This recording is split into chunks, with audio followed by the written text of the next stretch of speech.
Hi, my name's Kash. I'm a senior associate in the employment team at Wright Hassel. On today's episode of Catch Up with Kash, as we're approaching Valentine's Day, I thought I would do a video on workplace relationships. Employees can have relationships at work. A lot of the time, employers do put policies in place to outline what the boundaries are between that. But in essence, yes, employees can have relationships at work. There is no legislation which governs relationships at work, but the usual principles will apply, i.e., the right not to be discriminated against. And of course, with that comes harassment as well. So employees are protected, but there is no specific legislation which will cover a relationship in the workplace. The typical issues that arise for employers are usually when the relationship breaks down.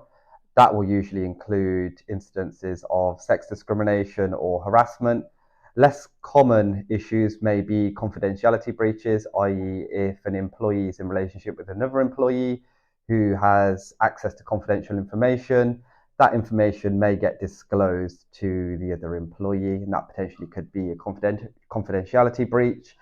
Other instances are when there's a small team involved and both employees who are in a relationship want to book annual leave at the same time. That could have other issues around the whole team in terms of covering workload and, of course, capacity issues.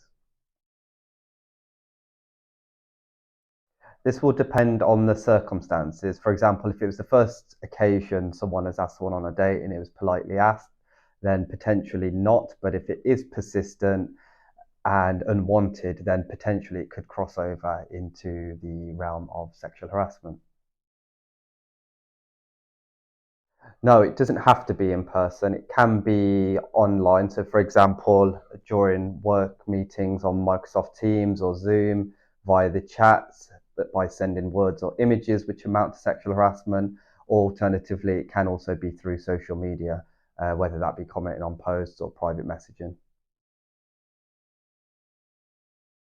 So employers now have a duty to take reasonable steps to prevent sexual harassment in the workplace. And in doing that, some of the examples that they can do are ensuring they have effective grievance and disciplinary procedures in place, zero tolerance on sexual harassment, so i.e. referring back to the disciplinary procedure, make sure any sexual harassment is dealt with accordingly, have a sexual harassment policy in place, and roll out continued training for all staff on sexual harassment. Thank you for watching this month's episode. If you've got any further questions on relationships at work or sexual harassment, please feel free to contact me and I'll be more than happy to help.